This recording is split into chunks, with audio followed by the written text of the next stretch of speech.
Hola, saludos a todos. Roberto Carrillo aquí. Saludos a mis hermanos aquí en Los Ángeles y mis hermanos en Madrid y la familia en todas partes del mundo que habla español, incluso a toda Latinoamérica, Estados Unidos. Gracias por estar con nosotros. Esta noche vamos a hacer una clase. Lo más probable es que va a ser dos partes, A y B, porque tengo muchas escrituras que nos va a ayudar. Yo creo que nos va a animar y inspirar. Y el tema, como ves ahí, cuidado del alma, ¿no? Cuidado del alma. Y un estudio del alma, porque es algo súper importante que en realidad no hablamos mucho de qué es el alma y cómo funciona el alma. Y es posible, aunque va a ser 3 clases. Primero, nada más quiero ver las enseñanzas bíblicas de lo que es el alma.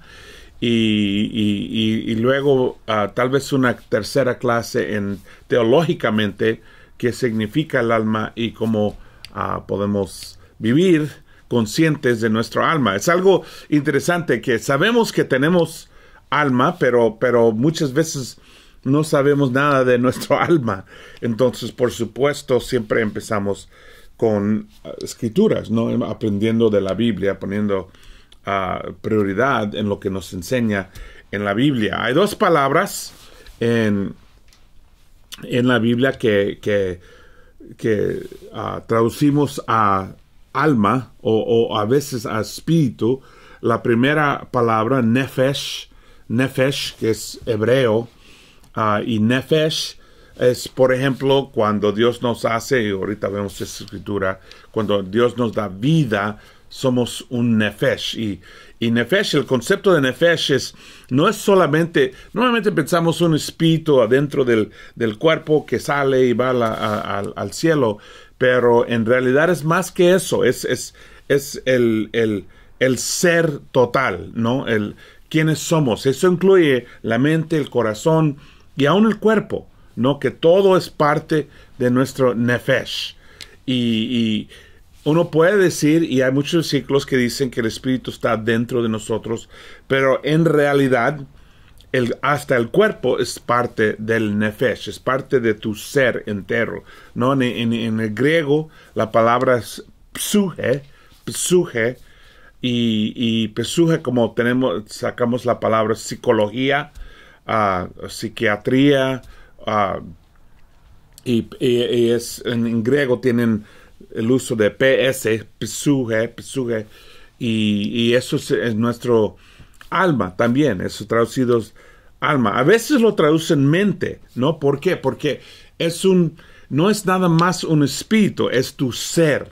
Aunque sí es no es en forma física, y es tu ser, que es más que tu cuerpo, más que tu mente, más que tu corazón, más bien es tu total, todo lo que eres en total, ¿no? Tu ser.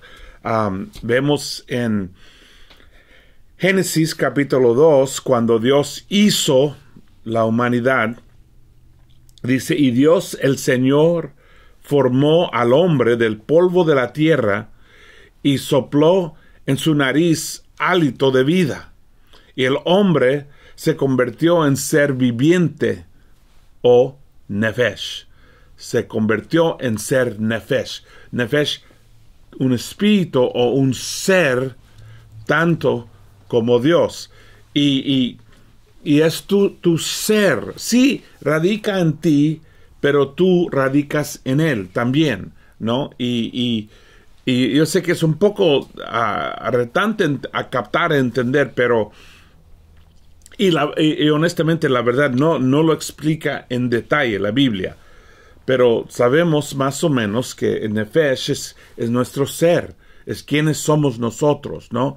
Y eso incluye, aunque a veces eso incluye nuestro ser y el corazón, la mente, espíritu, pero aún es en total todo eso, ¿no? ¿Quiénes somos nosotros? Nuestro ser.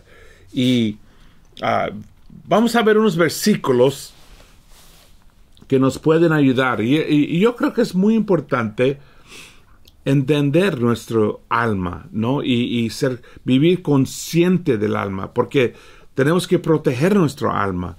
Y es quienes somos. El alma no se muere, no va a existir, va a continuar, no, aún después de la muerte, que es la muerte física, no, que eso va a continuar. Entonces es muy importante entender, no. En Deuteronomio 44 versículo 9 dice: pero tengan cuidado, presten atención y no olviden las cosas que han visto sus ojos, ni las aparten de su corazón. Mientras vivan, cuéntenselas a sus nietos, ¿no? Que hay que poner atención a lo que estamos mirando, a lo que estamos experimentando, para entender la importancia y quiénes somos. Ahora, lo que no está en la traducción aquí es el alma. En el hebreo tiene la palabra nefesh, ¿no? Que tenemos que cuidar nuestro nefesh, ¿no? Aquí lo habla del corazón, pero es nefesh, es quienes somos nosotros. Deuteronomio 4:9. En 26:16 dice: «Oh, el Señor tu Dios te manda obedecer estos preceptos y normas. Pon todo lo que esté en tu parte para practicarlos con todo tu corazón y con toda tu alma», ¿no? Tu ser, tu quién eres, ¿no? Cuando pensamos en nuestra mente, y por eso a veces lo traducen a tu mente, o tu cerebro, o tu mente, más bien dice, es tu alma, quién eres tú, ¿no? A una parte de tu cuerpo, a una parte bueno, tu corazón es parte de esto, pero quién tú eres, ¿no? ¿Quién eres tú? O el Señor tu Dios te manda a obedecer estos preceptos y normas. Pon todo lo que esté en tu parte para practicarlos con todo tu corazón y con toda tu alma, ¿no? Y es decir, que no hay nada fuera de la práctica en Dios. No hay nada aparte. Que vivir esta vida espiritual, ser espiritual, significa que ponemos todo en esto, todo nuestro ser, todo nuestro corazón, toda nuestra mente en caminar con Dios y vivir con Dios. No vivimos una vida dividida. Hay un concepto que hablo más tarde de tener doble alma, la palabra es dipsuche, y dipsuche significa que tu alma ha sido cortado en dos partes, y hablaré de eso más tarde en este estudio, pero que debemos dar todo nuestro ser a Dios y todo nuestro ser en practicar sus enseñanzas y vivir en Él, ¿no? En Dios, y poner en práctica sus preceptos y normas, no poner todo en el camino. No somos una persona dividida, no somos una persona que practica en parte, sino damos todo nuestro alma, pero es tu ser. Y podemos ver aquí cómo Dios nos manda, o tanto como nos ha llamado, a amarle con todo el corazón y todo el alma también, todo nuestro nefesh, ¿no? Amarlo completamente.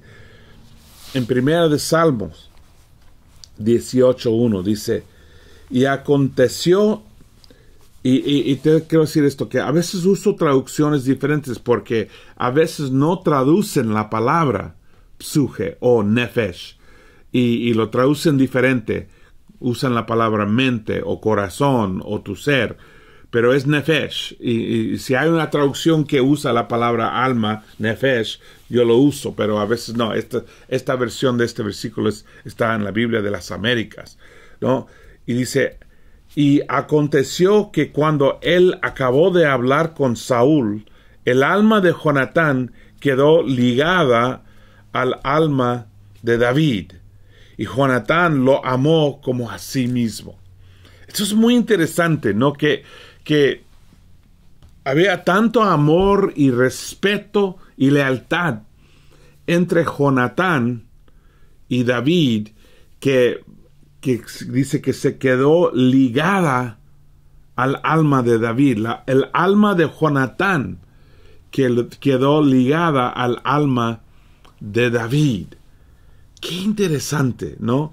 Que cuando estamos tan y tan conectados, que hasta nuestras almas como mezclan, ¿no? Como se quedan ligadas nosotros. Y vemos eso en la relación entre padres y hijos.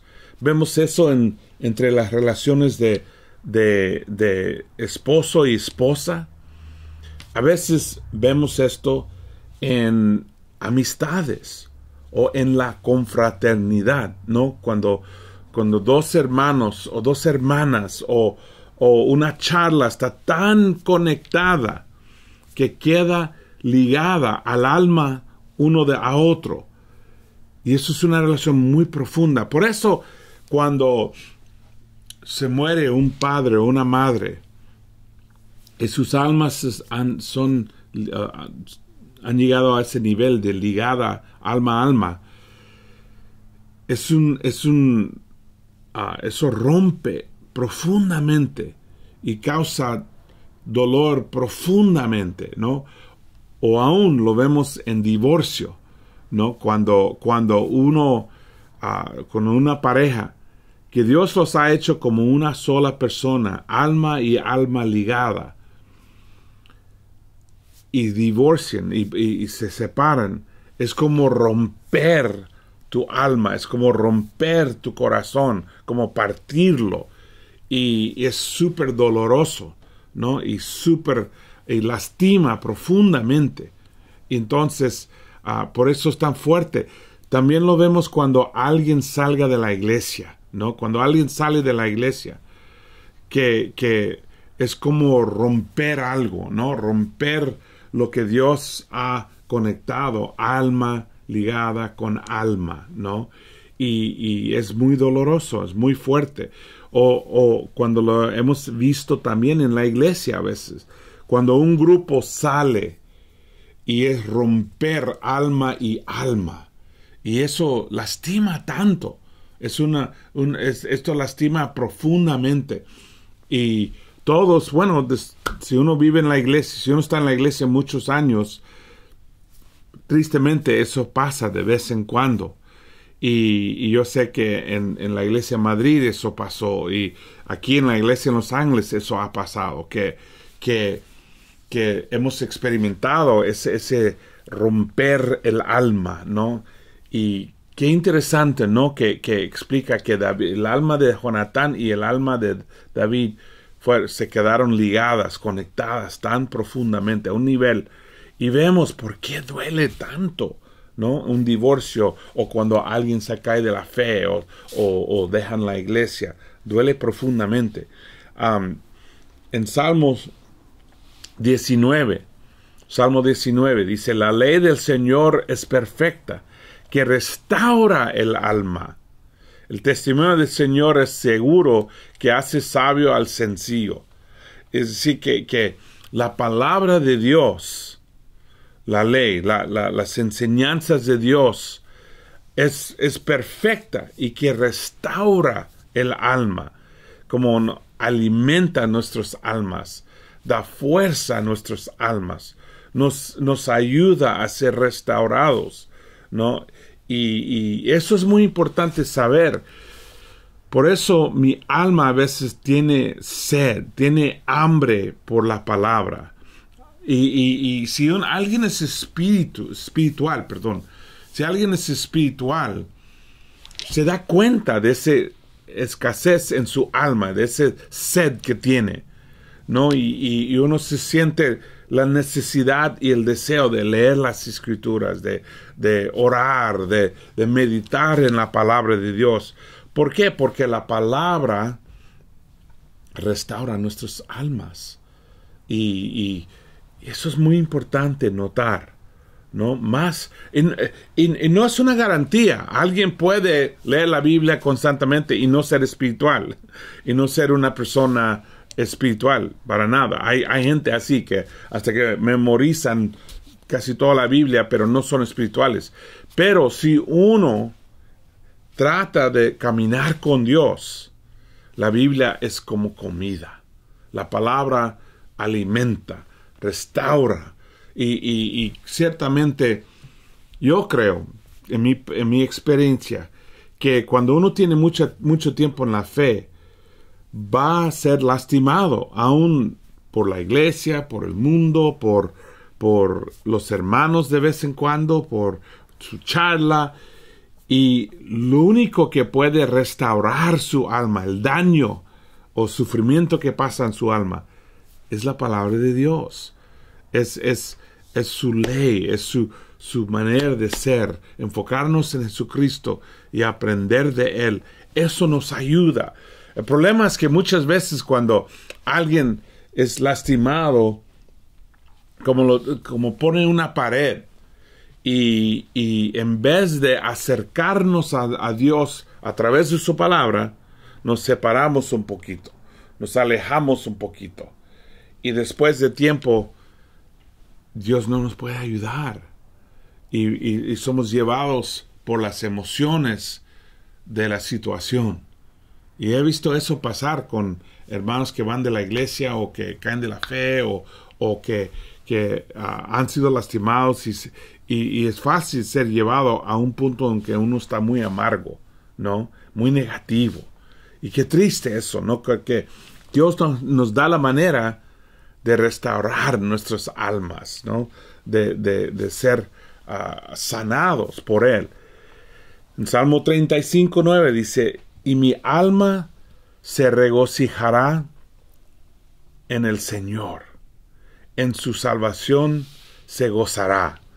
Me encanta eso, que el alma se pone alegre. Nuestro alma puede regocijar en nuestra salvación y en nuestro Señor y ser alegres, ¿no? Uno puede tener un alma alegre, su alma alegre. También uno puede tener su alma triste, ¿no? Y mucho depende a nuestra conexión con el Señor. Si podemos regocijar en Él, alimenta nuestra alma y podemos regocijar en nuestra alma, ¿no? Y en nuestra salvación. Yo creo que la salvación es importante entender que no es algo que pasa una vez en el bautismo, por ejemplo. Todo el mundo celebra el bautismo y debemos celebrar. Es un momento muy importante e increíble, ¿no? Cuando uno entra a la luz y es parte de la familia de Dios, de su iglesia, recibe el Espíritu Santo. Pero el proceso de salvación es toda la vida. Es toda la vida. De una manera, podemos decir que esa persona bautizada es salvo, ¿no? Ahora andas salvo. Pero de otra manera, nadie va a ser salvo hasta regresa Jesús. Jesús va a salvarnos. Jesús va a venir y llevarnos. Si estamos en un crucero, ¿no? Y el crucero pega a algo y empieza a hundir en el mar. El capitán llama para la nave para venir y rescatar a la gente. Y el ejército dice: sí, ya vamos, ahí vamos. Y todos van saliendo de sus casas y camas y van corriendo a sus barcos para llegar a salvar. No podemos decir que ya soy salvo, aunque el capitán puede decir a toda la gente: ya somos salvos, viene la nave, vienen los barcas y nos van a salvar. Pero nos van a salvar. No realmente podemos decir somos salvos. Ahora, en la Biblia habla de la salvación como algo presente, pero realmente estamos esperando la llegada de Jesús. Y mientras que estamos esperando, Dios está salvándonos constantemente. ¿De qué? De nuestros pecados, de nuestras debilidades, de nuestras heridas, de los problemas que tenemos. Y eso es el viaje, el camino del peregrino, el camino del discípulo, que constantemente, cada día, Jesús me salva. Cada día me salva de no cometer tonterías, me salva de no lastimar a mis hijos, me salva de no lastimar a mi esposa. Constantemente me está salvando. Y mi alma puede regocijar en todo eso. Y yo puedo vivir con una alegría y un gozo profundo a través de eso. En Salmo 42, versículo 4 y 5, dice: ¿por qué te abates, alma mía? ¿Y por qué te turbas dentro de mí?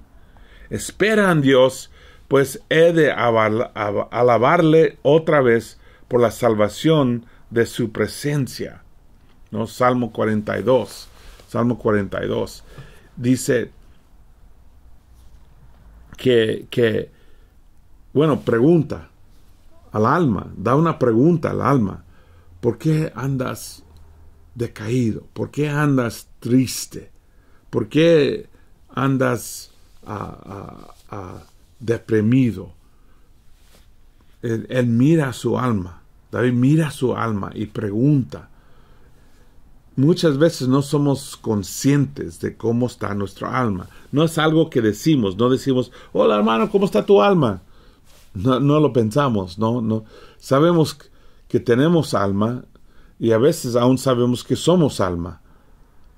Como alguien dijo, no eres un cuerpo con alma, eres alma con cuerpo. ¿No? Pero no vivimos ese nivel de entendimiento, de conocimiento. Pero David sí. Y él pregunta y habla a su alma: ¿por qué está triste? ¿Qué está pasando con mi alma? Y a veces nosotros nos damos cuenta, ¿no?, de que algo está mal. Que aunque la misma canción que antes me animaba, me inspiraba, ahora ni me afecta, no me toca. O el mismo sermón que una vez en el pasado me conmovió, o me inspiró, me alimentó, pero llegamos a un punto que no me impacta, no me afecta en ninguna manera, ¿no? Y lo que Juan de la Cruz, que era de Ávila, en España, dijo: es la noche de oscuridad, la oscuridad, ¿no? La noche de oscuridad. Y estuvo hablando de la oscuridad espiritual, de la pared que a veces chocamos. Y David preguntó a su alma: ¿por qué estás triste? ¿Por qué estás decaído? ¿No? Y imagínate vivir a un nivel que somos tan conscientes de nuestras almas, que sabemos qué está pasando con nuestras almas y cómo estamos en el alma. Y eso es lo que se llama cuidar el alma, no cuidado de alma. Es alimentar nuestras almas, fortalecer nuestras almas y entender de que mi alma nunca se va a morir. Mi alma, mi ser, no termina con la muerte.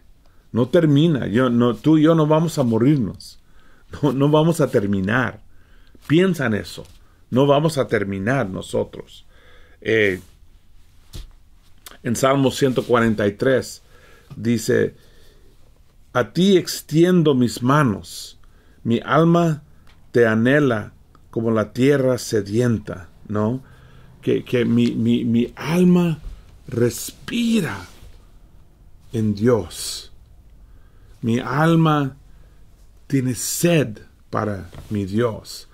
Si queremos saber cómo cuido mi alma, llena tu alma de Dios, de las palabras, de oración, de meditación en Él. Y tal vez suene como una locura, ¿no? ¿Cómo voy a cuidar mi alma? Pero es cierto, ¿no? Y es algo que la persona espiritual llega a entender, ¿no? Y llega a ver que su vida es el viaje de un alma, de mi alma, el tiempo que tengo en este mundo, el tiempo que Dios me ha dado. Y todo esto va a pasar, ¿no? Todo esto va a terminar un día, pero mi alma no. Yo voy a seguir un día. Todos nosotros que estamos mirando este programa vamos a entender. Soy mi alma. Mi alma es lo que cuenta. Nada más cuenta. Y mi alma tiene hambre. Mi alma tiene sed para las cosas espirituales, porque mi alma es espiritual. Mi alma necesita al Señor. Mi alma necesita la palabra de Dios. Tanto como en Santiago, en Santiago describe que si alimentamos el cuerpo y no el alma, caemos sabemos la lista en 5:19, la lista de los pecados, ¿no? Pero si alimentamos el alma con el Espíritu de Dios, el Espíritu Santo, el fruto de ese Espíritu es que amor y paz y alegría, alimentando nuestras almas, porque nuestras almas tienen sed y hambre, y podemos alimentar nuestras almas en esa manera. En Proverbios 2:10 dice: pues tu mente obtendrá sabiduría y probarás la dulzura del saber, ¿no? Y la palabra aquí, tu mente, es tu alma, es suje o nefesh en hebreo, lo que es Proverbios, ¿no? Pues tu nefesh obtendrá sabiduría y probarás la dulzura del saber, ¿no? Nuestro nefesh se alimenta con conocimiento, con saber más de Dios, con aprender de Dios, con crecer en Dios. Entonces es una realidad, ¿no? De que podemos ser más fuertes en el alma a través de conocer al Señor, a través de conocer la palabra de Dios, ¿no? Y la palabra nos limpia, como dijo Jesús, y nos prepara en el alma, nos ayuda. Y todo eso trata obviamente no de cosas físicas, pero de cosas espirituales, que muchos, la verdad, honestamente, muchos no entienden. Entonces, y Jesús entendió, Jesús enseñó, Jesús se enfocó en el alma, ¿no? En uno de los versículos más importantes, y aquí voy a terminar la clase de hoy, la parte número 1. Y él dijo: carguen con mi yugo y aprendan de mí, pues yo soy apacible y humilde de corazón, y encontrarán descanso para su alma, para su alma. Jesús sabía que es muy fácil, especialmente practicando la religión, que uno puede llegar a ser tan cansados, especialmente si no es una persona espiritual. La religión sin el Espíritu es imposible. Es imposible. O llega a ser una carga tan pesada que no podemos, que no es posible hacerlo. Más bien, no puedes uno practicar la religión de Dios sin cuidar su alma, sin ser una persona espiritual, una persona que entiende la necesidad espiritual, una persona que camina con Dios y vive consciente de que necesito la palabra alimentarme, darme la fuerza, darme el poder. Necesito mi tiempo con Dios para orar y platicar y llenarme de su espíritu. Necesito tiempo para parar y escuchar y meditar en la palabra, para que me enseñe, me dé la sabiduría y conocimiento, pero también para que me cambie y me transforma para vivir esta vida espiritual, ¿no? Como dijo alguien muy famoso, dijeron que no somos cuerpos tratando de ser espirituales. somos espíritus tratando de vivir con un cuerpo, ¿no? Y es fácil pensar en nada más el cuerpo. Jesús miraba a la gente. ¿Qué miraba? ¿Qué miraba él? Él miró espíritus, él miró almas. Y él pensó en los almas de todos. Y él dice, carguen con mi yugo y aprendan de mí. ¿No? Por eso tenemos que enfocarnos en Jesús. Pues yo soy apacible y humilde de corazón, y encontrarán descanso para su alma, ¿no? Es decir, que nuestra alma necesita descanso. Nuestra alma necesita ser refrescado, ¿no? Necesita recibir de Dios para ser fuerte. Y a veces, yo creo que a veces estamos tratando de vivir la vida cristiana, empujando, negándonos a nosotros mismos, pero sin andar conectado, sin cuidar el alma. Y si el alma queda descansado, si el alma queda vacío, no tenemos más para dar. No podemos dar más. No tenemos la fuerza ni el poder para negarnos nosotros mismos las tentaciones, o para superar la debilidad, o para superar la tentación del pecado, ¿no? Y muchos hermanos caen en pecado o caen de la fe porque andan descansados, andan cansados, tan cansados, y necesitan descanso, necesitan ser refrescados por Cristo, por Dios. Y Él dijo, ven a mí y carguen su yugo conmigo, porque mi yugo no es tan pesado, no es tan fuerte, y yo comparto el yugo contigo. Ok, ahí paramos y continuamos con la próxima clase, la próxima semana, la segunda parte de esta clase. Gracias y buen camino.